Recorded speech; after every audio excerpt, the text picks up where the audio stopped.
Salut tout le monde, c'est Jojo, j'espère que vous allez bien. On se retrouve dans une nouvelle vidéo avec l'iPhone 6 où je vais vous comparer sa taille avec d'autres smartphones que j'ai en ma possession.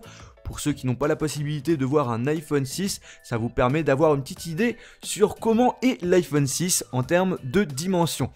Alors j'ai un iPhone 5 qui a les mêmes dimensions que l'iPhone 5S, j'ai un Nexus 5, un Galaxy S5 ainsi qu'un OnePlus One.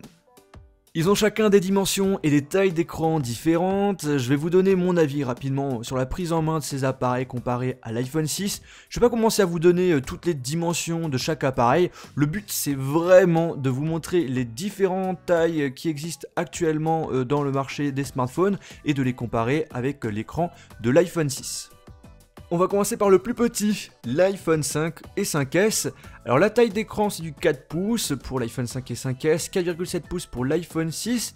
Et ça fait vraiment plaisir d'avoir un plus grand écran sur un iPhone, enfin. Alors le seul point positif par contre du 4 pouces selon moi c'est qu'on va sur un smartphone qui a un privilège tout de même, l'intimité.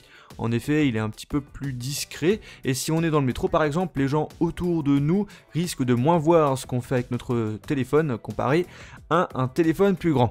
L'iPhone 6 est plus lourd mais il est plus fin par contre par rapport à l'iPhone 5 ou un iPhone 5S. On passe maintenant au Nexus 5 qui lui possède un écran 5 pouces. Alors la différence de taille comme vous pouvez le voir au niveau de l'écran elle est assez légère. L'écran est donc plus grand sur le Nexus 5 mais par contre même si l'iPhone 6 a un écran plus petit, il est plus grand en hauteur. Pour comparer la prise en main, alors ma préférence est pour l'iPhone 6, bien plus agréable à prendre en main dû à sa finesse et surtout à sa légèreté. Un écran plus grand sur le S5, 5,1 pouces. Alors là on ressent plus la différence que le Nexus 5.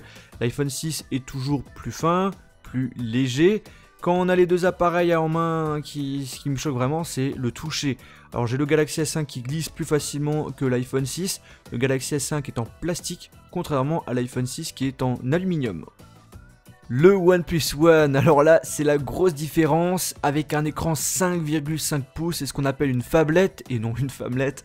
C'est la même taille d'écran que l'iPhone 6 Plus pour ceux qui veulent savoir.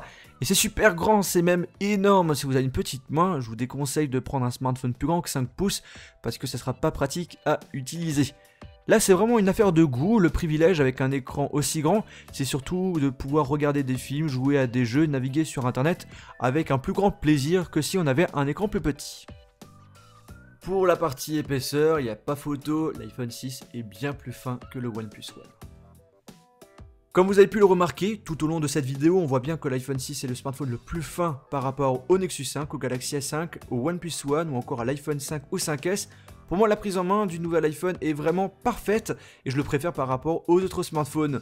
Au niveau de la taille d'écran, il tourne autour des 5 pouces et pour moi, c'est vraiment la taille idéale pour un smartphone aujourd'hui. Par rapport à un écran de 5,5 pouces comme l'iPhone 6 Plus ou encore le OnePlus One, je trouve ça vraiment énorme. Et vous, quel est votre avis sur ce sujet? N'hésitez pas à donner votre avis via les commentaires de cette vidéo. Si vous souhaitez avoir des informations complémentaires sur l'iPhone 6, je vous invite à aller dans la description de la vidéo pour découvrir toutes mes vidéos que j'ai pu réaliser avec. Et bien j'espère que cette vidéo vous a plu, on se retrouve dans une prochaine vidéo iOS ou Android, sur ma page Facebook, Twitter, Google+, et n'oubliez pas de vous abonner sur ma chaîne YouTube. Salut!